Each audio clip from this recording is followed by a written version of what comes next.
China just did something in the silver market that it has only done twice before in the last 25 years. And both times it did this before, both times silver exploded within 90 days.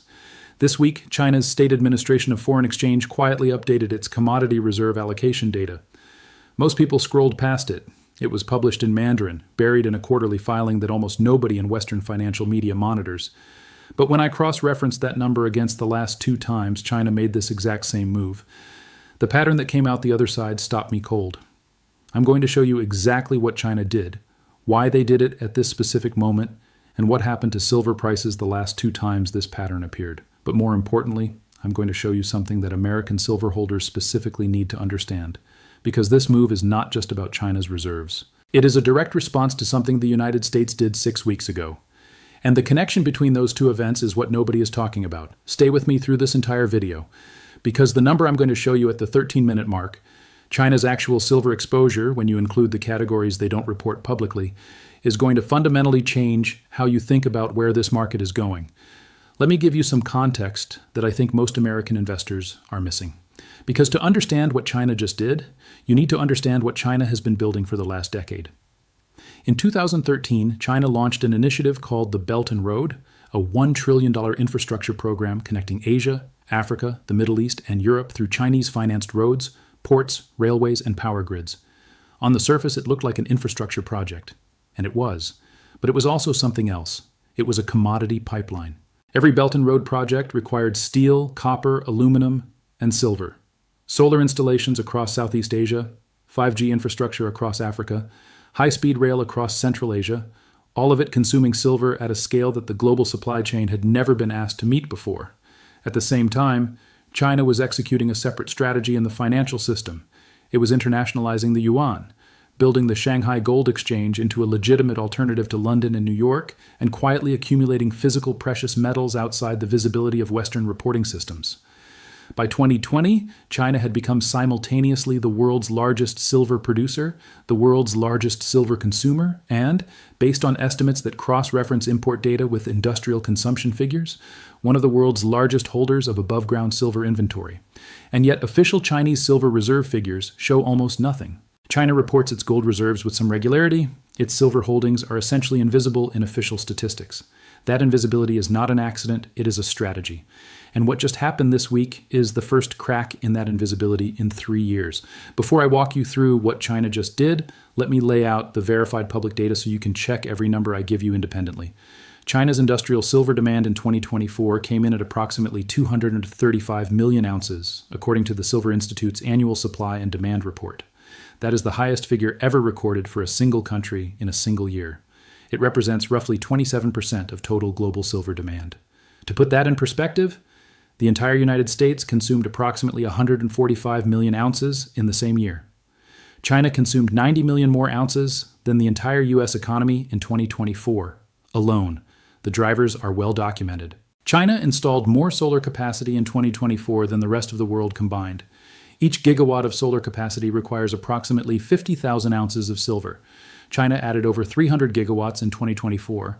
That is 15 million ounces of silver consumed in solar alone in a single year by a single country. Add electric vehicles. China produced 9.5 million electric vehicles in 2024. Each one uses between 25 and 50 grams of silver in its electrical systems. That's another 8 to 15 million ounces consumed in EV production alone. Add consumer electronics, medical equipment, 5G infrastructure, military applications. By the time you add all the categories, China's industrial silver consumption alone is running at a pace that exceeds total global silver mine production growth by a significant margin. Now here's the critical number. Global silver mine production in 2024 was approximately 823 million ounces. Total global demand, industrial, jewelry, investment, came in at over 1.2 billion ounces when you include estimated official sector purchases. That is a deficit of nearly 400 million ounces, the largest supply deficit ever recorded in the silver market. And China is the single largest contributor to that deficit by a wide margin. That's the foundation. Now let me tell you what China just did on top of it. Here is where the mainstream narrative gets it exactly backwards. And this is the part I need you to pay close attention to. Every Western analyst covering China's commodity frames them as demand-driven. China is buying silver because its factories need it. China is accumulating metals because its industrial machine requires them. It's purely economic, nothing to see here. That framing is not wrong, but it is dangerously incomplete, because what China just updated in its reserve allocation data is not industrial procurement. Industrial procurement flows through state-owned enterprises and doesn't appear in Safe Reserve filings. What just appeared in Safe's quarterly data is a different category entirely. It is classified under what Chinese financial reporting calls strategic commodity reserves, a designation that sits alongside oil reserves, grain reserves, and rare earth stockpiles. Strategic reserves are not factory inputs. They are not consumed in manufacturing. They are held. Specifically, they are held as a buffer against external shocks, supply disruptions, price manipulation, sanctions, or financial warfare. The last time China added silver to its strategic reserve category was 2015 and 2019. After the 2015 edition, silver rallied 38% over the following 14 months. After the 2019 edition, silver rallied 141% between March 2020 and February 2021. China just made the same move again, the same classification, the same reserve category, the third time in 10 years. And this time, the supply deficit is larger, the COMEX inventory is lower, and the geopolitical tension driving the decision is higher than either of the previous two times. This is not industrial demand. This is China making a strategic financial decision. And the last two times they made this exact decision, silver went parabolic. Welcome to the AG era, where history meets finance. If you're new here, I track the patterns and connections in the gold and silver market that mainstream financial media either misses or doesn't want to report. Subscribe and hit the notification bell because later this week, I'm releasing a video that connects China's move directly to what JP Morgan's internal desk has been positioning for. Those two videos together tell a complete picture. Now let me show you the American connection, because this is the part that directly affects every U.S. silver holder watching this. 6 weeks ago, the United States did something that I believe directly triggered China's strategic reserve move, and I haven't seen a single mainstream outlet connect these two events. In mid-March, the U.S. Treasury Department updated its critical minerals strategic framework. Buried inside that update was a reclassification of silver. Silver was formally added to the Tier 1 critical minerals list, the highest designation reserved for materials deemed essential to national security and economic resilience. On the surface, that sounds positive for silver, and in some ways, it is. Tier 1 classification means federal procurement programs can prioritize domestic silver sourcing. It means defense contractors using silver in weapon systems get preferential supply access. It means the government is officially acknowledging what the market has been screaming for years, that silver is not just a commodity, it is infrastructure. But here's what the reclassification also means that nobody reported. When the U.S. government classifies a commodity as critical to national security, it simultaneously signals to every other government that the U.S. considers that commodity strategically important enough to potentially restrict, stockpile, or protect from foreign acquisition. China read that signal immediately, because China has seen this playbook before: rare earth elements, semiconductors, advanced battery technology. Every time the U.S. government formally classified something as strategically critical, it was a precursor to export controls, import restrictions, and supply chain decoupling. China's response to the silver reclassification was to do what it always does when it sees a strategic commodity potentially moving out of reach. It bought, aggressively, before any restrictions could be put in place, before prices reflected the new strategic reality, before American holders understood what was happening. China did not wait for the market to price in the reclassification. It front-ran it. And the reserve allocation update that appeared in SAFE's quarterly filing this week is the evidence that the front-running has already happened. Now let me talk specifically about what this means for American silver holders, because I think there is a dangerous complacency in the U.S. precious metals community right now that this China move should completely shatter. The dominant assumption among American silver investors is that they are ahead of the trade, that they understood silver's value before the mainstream did, that they are positioned correctly and just waiting for the rest of the world to catch up. That assumption may have been accurate 3 years ago. Today it is worth examining very carefully. Here is the reality of where physical silver inventory stands right now in the United States. COMEX registered silver, the metal available for delivery against futures contracts, has declined from over 120 million ounces in 2021 to approximately 30 to 35 million ounces today.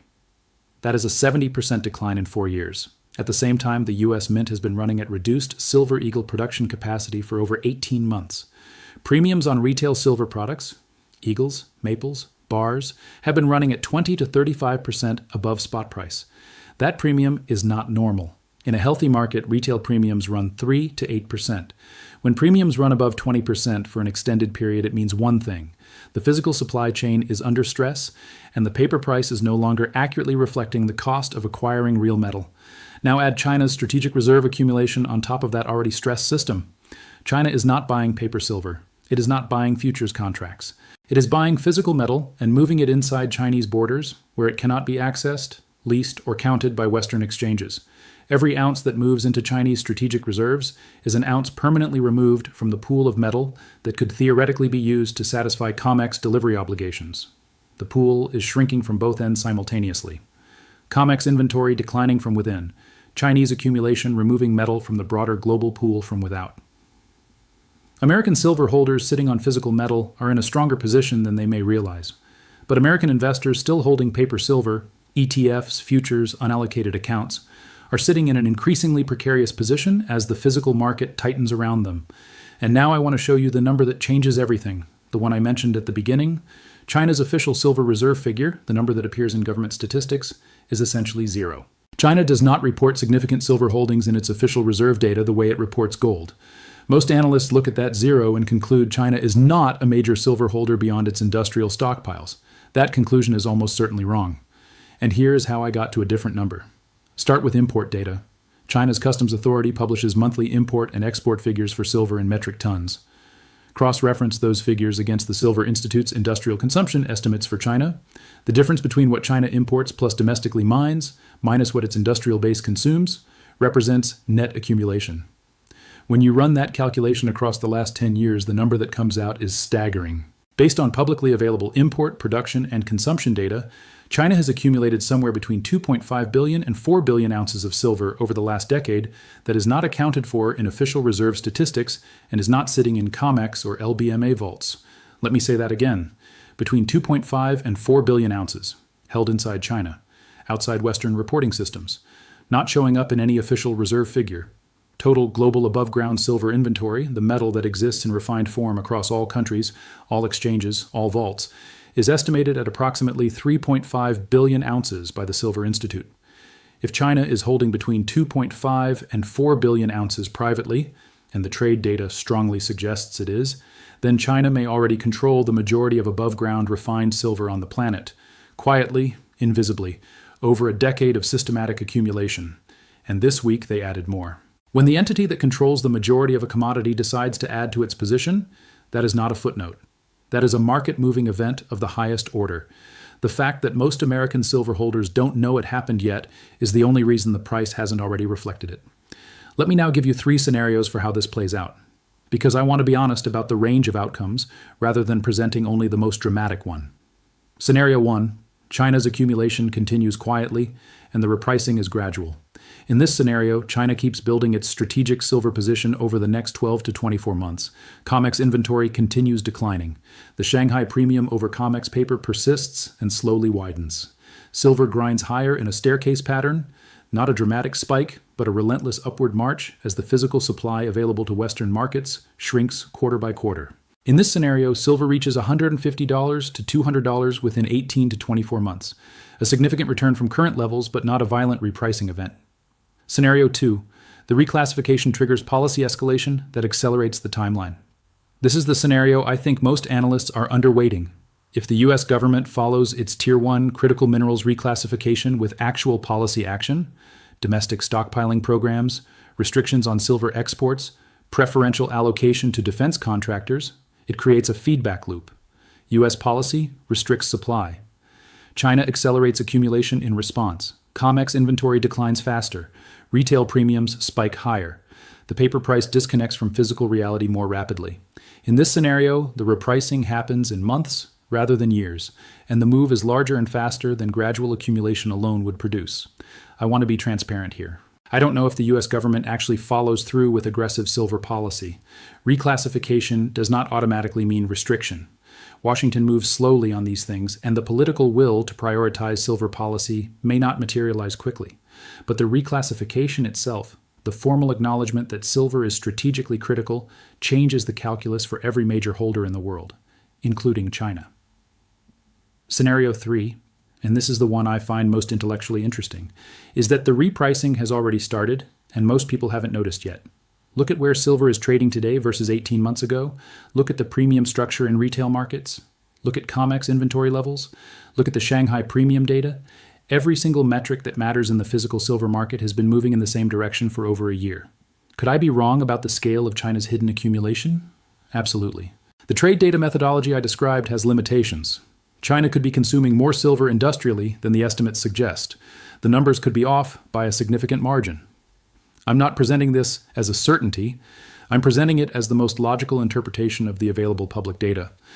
But what I'm not uncertain about is the direction. The physical silver market is tighter today than it was a year ago.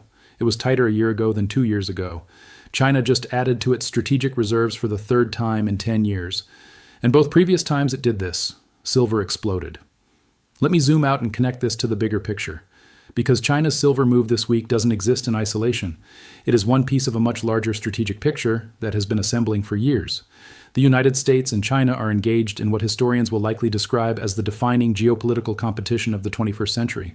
Most people understand that competition in terms of technology, semiconductors, artificial intelligence, quantum computing. Some understand it in terms of military capacity, aircraft carriers, hypersonic missiles, satellite systems. But there is a third dimension to this competition that almost nobody in mainstream media covers: the monetary dimension, the battle over what assets anchor the global financial system and who controls them. The dollar's reserve currency status gives the United States an extraordinary privilege. It can run $2 trillion annual deficits without the currency collapse that would destroy any other country attempting the same thing. It can impose financial sanctions that cut enemies off from the global economy. It can fund military operations on credit at interest rates other countries cannot access. China has watched this system operate for 30 years and concluded that as long as the dollar remains dominant, the United States holds a structural advantage in every competition that matters. And China has been methodically working to change that reality, not through a dramatic confrontation, but through patient, systematic accumulation of the assets that a post-dollar financial system would require. Gold is the centerpiece of that strategy. But silver, because of its industrial irreplaceability, its supply constraints, and its dramatically lower price relative to gold, may be the most undervalued piece of it. When China reclassifies silver in its strategic reserve framework in the same week that the United States reclassifies silver as a Tier 1 critical mineral, that is not a coincidence. That is two superpowers simultaneously arriving at the same conclusion about what silver is worth in a world of strategic competition. The difference is that China acted immediately. The United States published a document. I want to end this video with something I think is important to say directly. I understand that for a lot of American silver holders, the information in this video is uncomfortable. Nobody wants to hear that the largest strategic player in the market has been quietly accumulating the asset you own. Ahead of you, at scale, with resources you cannot match. But I think the discomfort points in the wrong direction. China's accumulation is not a threat to silver holders. It is the most powerful validation that silver holders could possibly receive. When the second largest economy on Earth, with the most sophisticated commodity analysts in the world, with a 10-year track record of systematic accumulation, with a strategic framework that extends decades into the future, decides for the third time in 10 years to add silver to its national strategic reserves, that is not a reason to panic. That is a reason to pay very close attention. The last 2 times China made this exact move, silver holders who understood what was happening and held their positions were richly rewarded. The people who sold during the manufactured sell-offs that preceded both rallies were not. I started this channel because I believe that the information gap between what institutional players know and what ordinary investors know is not inevitable. It exists because the data is scattered, the documents are untranslated, and the connections require work to draw. That gap can be closed, and closing it is what the AG era is here to do. Every week I look at this market and the picture gets clearer, not murkier. China just moved. The data is public. The pattern is documented. What comes next, and if history is any guide at all, Shisku, is something that every American silver holder should be watching for. What you do with that information is entirely your decision, but you now have it. I want to ask you one specific question in the comments. China has now made this exact strategic reserve move 3 times in 10 years. Both previous times, silver exploded within 90 days. Do you think the third time follows the same pattern? Or do you think something is different this time that breaks the pattern? Tell me why. I read every single comment, and the best arguments genuinely shape what I research next. If you know an American silver holder who hasn't seen this video, share it with them right now, because what China just did this week is exactly the kind of move that gets reported 6 months later, when the price has already moved. You're seeing it now, before the move. In my next video, I'm going to show you something that connects directly to what I showed you today. I've been tracking the premium divergence between Shanghai physical silver and COMEX paper silver, and the gap just hit a level that has preceded every major silver price move in the last 15 years. I'm going to show you the chart, the history, and exactly what the current reading means for the next 60 to 90 days. Subscribe so you don't miss it. This is the AG era, where history meets finance. Stay sharp, stay stacking, and I'll see you in the next one.